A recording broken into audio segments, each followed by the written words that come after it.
안녕하세요. 오늘 제가 소개해드릴 책은 더 기버, 기업 전달자입니다. 이 책은 뉴베리상과 보스턴 글로브 혼북 아나상을 수상할 만큼 유명한 책입니다. 여기 보이시죠? 여기 뉴베리상 수상작, 보스턴 글로브 혼북 아너 수상작. 자, 이제 책 소개를 시작하도록 하겠습니다. 이 책의 저자는 로이스 로리입니다. 로이스 로리는 1937년에 하와이 호놀룰루에서 태어났고 서던 메인 대학교에서 영문학을 전공하고 현재는 메인주에 거주하며 작품 활동을 하고 있습니다. 로이스 로리의 첫 작품은 1972년에 발표된 그 여름의 끝입니다. 로이스 로리는 1989년에 별을 헤아리며로 첫 번째 뉴베리상을 수상하였으며 랩을 스타키로 1987년 보스턴 글로브 홈북 상을 받음으로써 미국 청소년 문학의 대표적인 작가로 자리매김하였습니다. 그리고 로이스 로리의 가장 대표적인 작품이자 지금 소개할 책인 기억 전달자는 그녀에게 두 번째 뉴베리상과 보스턴 글로브 홈북 아너상을 안겨주었으며 2014년 기억 전달자는 영화로도 제작되었습니다. 그 외의 작품으로는 파랑 채집과 메신저, 태양의 아들, 최고의 이야기꾼 도니 버드, 그 숲에는 거북이가 없다, 무자비한 윌러비 가족 등의 작품이 있습니다. 책의 줄거리는 다음과 같습니다. 주인공 조너스는 남들과 놀랍도록 똑같이 설계된 사회에 살고 있습니다. 조너스가 살아가는 사회는 과거의 여러가지 문제점들을 보완하기 위해서 모든 것을 통제하는 사회입니다. 의식주, 가족, 기후, 색깔, 감정, 죽음, 심지어는 기억까지도 통제되는 사회입니다. 그렇기 때문에 이 사회에 살아가는 사람들은 과거 세대에 대한 기억이 없습니다. 감정이 무엇인지도 모르고 색깔이 무엇인지 모릅니다. 비가 무엇인지 모르고 눈이 무엇인지 모릅니다. 가족에 대한 개념도 사회가 정해주고 사회가 만든 가정 안에 살아갑니다. 조너스는 아버지, 어머니, 여동생 릴리와 함께 살아가는데요. 모든 가정이 똑같은 구성원입니다. 부모님, 아들, 딸, 이 모든 것을 조정해서 살아가는 이 사회의 이름은 커뮤니티입니다. 커뮤니티를 조정하는 사람들은 원로들입니다. 원로들은 가족 배정, 직업 배정, 규칙 등을 설정합니다.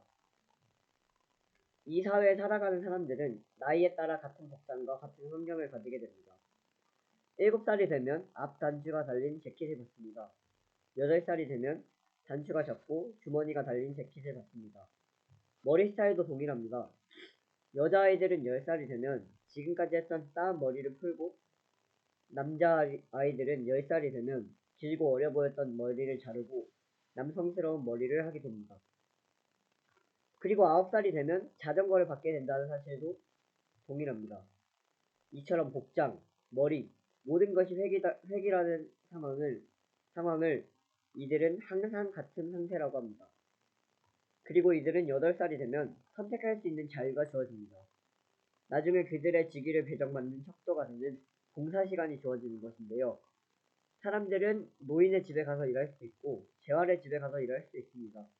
자신의 적성에 맞는 곳에 가서 일을 하고 12살이 되면 원로들이 그 사람의 직위를 배정해줍니다.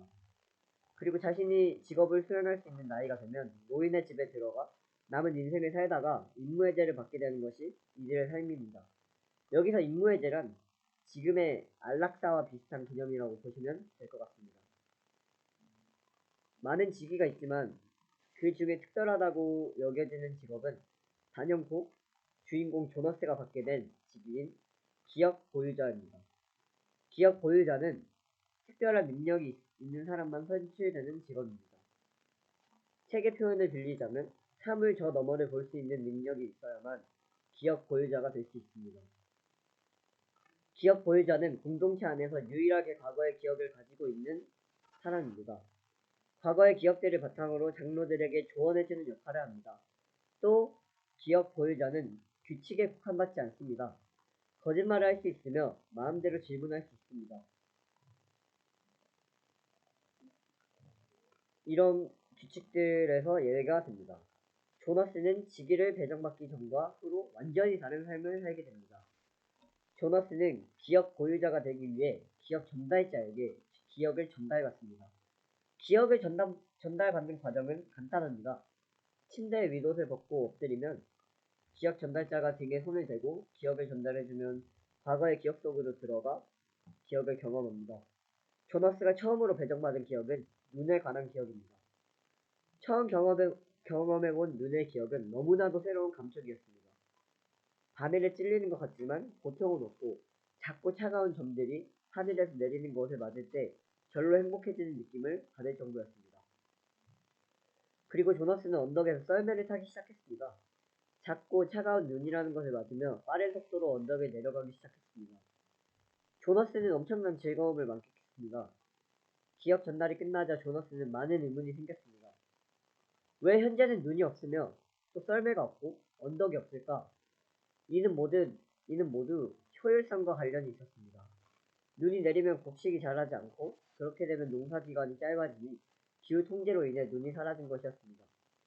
언덕은 사람들이나 물건들을 실어 나르는데 불편했기 때문에 사라졌고 이 사회는 궁극적으로 항상 같은 상태를 유지하려던 것입니다. 조나스는 기억 전달자에게 기억을 전달받으면서 색깔이 하나둘씩 보이기 시작합니다. 처음에는 빨간색, 다음으로는 초록색, 결국에는 모든 색깔을 다 볼 수 있게 됩니다. 조너스는 자신이 경험하고 느낀 것들을 다시 되찾았으면 좋겠다고 생각하고 친구들과 가족들에게 전하고 싶어 하지만 당연하게도 다른 사람들은 조너스를 이해하지 못했습니다. 조너스는 이 사회의 불공정함과 또 자신의 기억을 공유하고 싶은 마음을 깨닫게 됩니다. 그리고 조너스는 보육자인 아버지가 아기를 죽이는 것을 보고 커뮤니티에서 무언지 모를 감정을 느끼게 됩니다.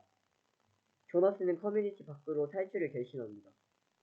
조너스는 집에서 살던 아기인 가브리엘을 데리고 우여곡절 끝에 커뮤니티 밖으로 탈출에 성공하고 커뮤니티는 항상 같은 상태의 이전의 상태로 다시 돌아가게 되며 책이 끝납니다.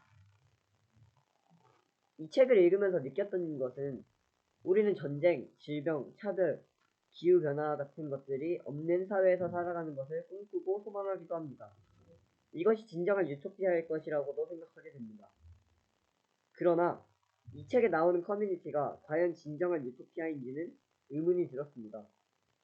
유토피아를 꿈꾸었지만 결국에는 디스토피아로 흘러가는 공동체로 어떤 면에서는 안타까운 것 같습니다. 감정으로부터 파생되는 전쟁과 폭력과 같은 부정적인 측면을 없애려고 감정을 없앴지만 그것은 감정이라는 아름다운 개념을 너무 쉽게 생각하고 없애버린 것은 아닌지 생각해 볼 필요가 있을 것 같습니다. 또한 이 책을 읽으면서 기억에 대해서도 많은 생각을 할 수 있습니다.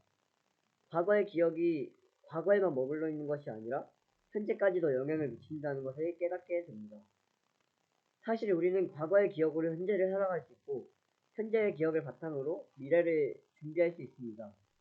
기억의 힘은 정말 대단한 것 같습니다. 이 책에 대한 비평을 해보도록 하겠습니다. 이 책은 정말 좋은 책입니다. 읽는 사람들로 하여금 많은 생각을 하게 하는 책입니다. 현재의 소중함을 느끼고 현재를 살아가는 우리에게 옳고 그름의 질문을 계속해서 던지고 있습니다. 또한 엄청난 상상력을 바탕으로 빠르고 재미있게 전개됩니다. 하지만 약간 아쉬운 부분도 있습니다. 감정을 선별적으로 없앤 것은 아니지만 가족과의 사랑, 이성과의 사랑은 없지만 친구들과의 우정이 있다는 것이 약간의 모순인 것 같습니다. 만약 감정을 선별적으로 없앨 수 있었다면 왜 부정적인 것만 없애지 않았을까요? 이런 부분에서 아쉬움이 있지만 전체적으로 굉장히 만족스러운 책이었던 것 같습니다. 저는 이 책을 힘들어하는 분들에게 추천하고 싶습니다. 만약 이 책을 읽는다면 지금의 현재가 얼마나 소중하고 의미있는지를 알게 될 것입니다. 이상 마치도록 하겠습니다. 감사합니다.